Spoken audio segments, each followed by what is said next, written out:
So where I started was, it was shit, basically. I remember when I first spoke to Jacob, his words were, I was his worst nightmare. So, because it was just that bad. I was struggling to hit £1,000 a month, and I'd given up my job as well. So I'm a very impulsive person, and I just went, I don't want to do that anymore. I want to go and do this. And I just went, right, I'm going to go and do it, and it's going to work out really well. I had 0 inquiries. It got to the point where I was like, I need to bring some money in.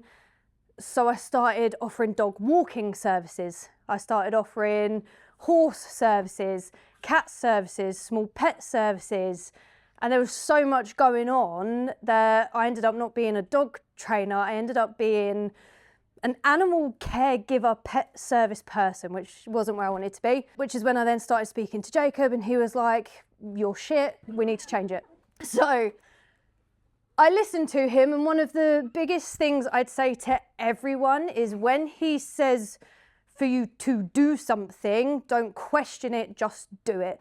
So there were so many things that I was like, I can't do that because I'm going to be broke, I'm going to have no money, this isn't going to work. But if you trust the process and just do it, then it does work. So do have faith in everything that he's saying. I now hit my 5K, and it does give you a massive confidence boost as well.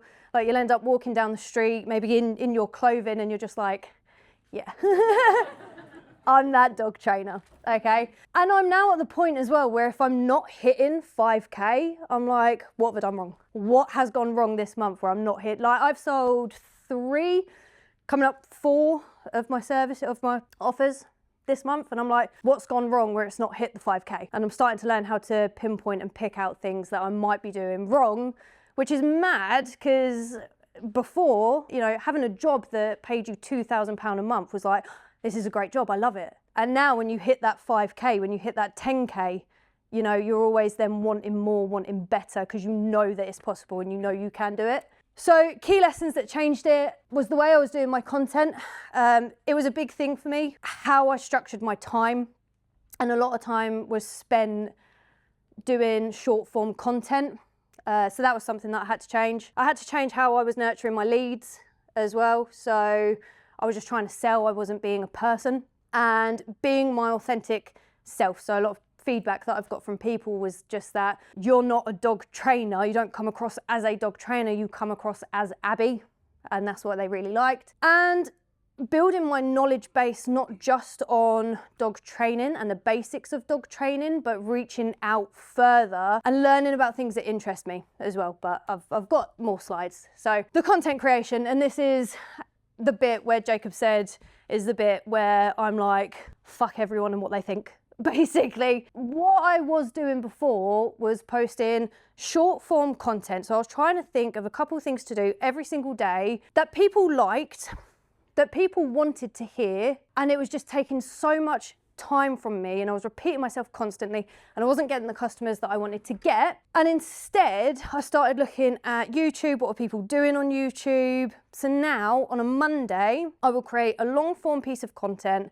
roughly about half an hour long, and I will then schedule shorts from that video for the week. And then that frees up my week to be able to nurture my leads, DM new followers, and little things like that. And I also stopped making things that people wanted to hear and started making things that they needed to hear instead. Yes, it does get me a lot of spiteful comments, and that's something that I was terrified with to begin with. But if you get that out the way, eventually you just get used to it and people get bored. And I was saying to a couple of the guys here, people have now got to the point where they know they can't get to me with their spiteful comments of, why are you using a prong collar? So they've now started aiming for my glasses. And I'm getting a lot of comments, why are you wearing welding goggles? Are you wearing safety glasses so the prong collar doesn't poke your eye out? And that's where it's got to. It is funny. I did want to reply to it, but I was like, do you know what? Nope. But that is the key, is to not reply and just be like, oh, I will leave you in your agitated state because you've pissed yourself off. I'm not pissed off, I'm just laughing at you. Post things that people need to hear, even if they don't like it, and just be like, fuck the lot of you, basically. That way as well, you do end up with people that you actually like as clients. And then nurturing leads. This I was really, really bad at. Again, I focused so much on short form content that I didn't give myself enough time to actually talk to people. I'm a massive chatter. So I would talk and talk and talk and try and sell people things. And I would be a dog trainer and try and give them advice. And it doesn't work. And now I will have an hour's consultation call and I say about 5 sentences in that whole call, because I will just be like, yep, yeah, no, I completely get where you're coming from. I might give them a bit about me and my dog, a bit of empathy there. And that's it. You are basically a bit of a therapist during that time. And then I'll spend like 10 minutes going, okay, so yeah, so I think I can really help you here. This is my offer, blah, blah, blah. What do you think of it? And they go, do you know what?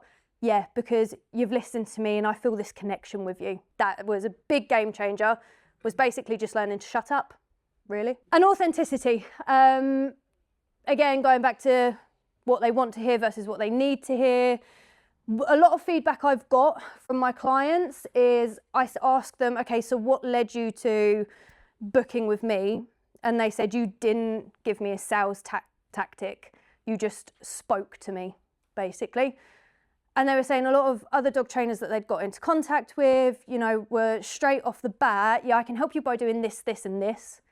And they didn't listen to him, they didn't make him feel special. I had, for example, a Saluki, very reactive, and they were like, other dog trainers, they're just doing their normal thing and they're not listening about my dog because my dog is sensitive. And I'm like, he's not fucking sensitive, but fine, let's go with it. It's like, yeah, no, he is really sensitive, yeah, so let's switch it up. If he's in a bad mood that day, let's back off on what we're doing and take it a bit slower.